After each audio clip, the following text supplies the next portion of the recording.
வணக்கம். ஸ்ரீ சிவசூர்யா ஜோதிட வித்யாலயம் வழங்கும் காலச்சக்கரம். நான் சிவசூர்யா செந்தில்குமார், கோவில் நகரம், கும்பகோணத்திலிருந்து. பிறப்பு ஜாதகத்தில் பார்த்திங்கன்னா பாவ பலன்களை தரக்கூடிய இடம்னு பார்த்திங்கன்னா 3, 6, 11. எல்லோரும் சொல்லுவாங்க 11ஆம் இடம் லாபஸ்தானம்னு. லாபஸ்தானம் தான் இருந்தாலும் பார்த்திங்கன்னா அந்த 3ஆம் இடத்து அதிபதி, 6ஆம் இடத்து அதிபதி, 11ஆம் இடத்து அதிபதி இவங்கெல்லாம் பாவ பலனை தான் தருவாங்க. அதே நேரத்தில் இந்த வீட்டில், அதாவது இந்த 3, 6, 11ஆம் வீட்டில் பாப கிரகங்கள் அமர்ந்து அவங்களோட திசா புத்தி நடந்துச்சுன்னா கண்டிப்பாக அவங்க சுப பலன்களை தருவாங்க. பாருங்கள் வேறுபட்ட இந்த 3, 6, 11ஆம் வீட்டு அதிபதிகள் தான் பாப பலனை தருவாங்க. அதே நேரத்தில் 3ஆம் இடத்துலையோ 6ஆம் இடத்துலையோ 11ஆம் இடத்துலையோ பாபர்கள், லக்கணத்துக்கு பாபர்கள் அமர்ந்து திசாபுத்தி நடத்தும்போது சுப பலன்களை தருவாங்க.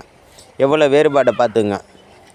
அதே சமயத்தில் இந்த 3, 6, 11ஆம் வீட்டு அதிபதிகள் சுபவர்க்கம், அதாவது சுபர் வீடு ஏறிட்டார்னு வச்சுங்க. 3, 6, 11 கூடியவர் சுபர் வீடு ஏறி சுபரோட பார்வை பெற்றாலோ சுபரோட சேர்க்கை பெற்றாலோ அவங்களுக்கான இந்த பாபத்துக்கு பரிகாரமாக, அதாவது பாப பரிகாரம் ஏற்பட்டு நல்ல பலன்களை தர ஆரம்பிச்சிருவாங்க 3, 6, 11 உடையவர்கள். அதே போல் பார்த்திங்கன்னா பாப வீடுகளாகிய 3, 6, 11ஆம் வீட்டின் பலம் எப்படி இருக்குன்னு பார்த்திங்கன்னா 3ஆம் வீட்டை விட 6ஆம் இடமும் 6ஆம் வீட்டை விட 11ஆம் வீட்டு அதிபதியும் அதிகமான பாப பலனை தருபவர்கள். அதாவது 3ஆம் இடத்துல உட்காந்து 3ஆம் இடத்து அதிபதி என்ன பண்ணுவார்னா லைட்டாக சறுக்கி விடும்.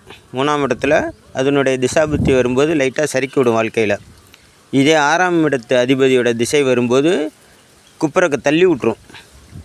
அதே நேரத்தில் 11ஆம் வீட்டு அதிபதியோட திசையோ புத்தியோ 11ஆம் இடத்துல அமர்ந்து நடக்கும்போது அது நம்ம மேலே ஏறி போகிற மாதிரி இருக்கும். ஜாதகரோட மேலே ஏறி போகும் கஷ்டகாலம்.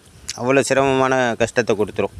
அதனால தான் 3ஐ விட 6ம் 6ஐ விட 11ம் பலம் வாய்ந்தது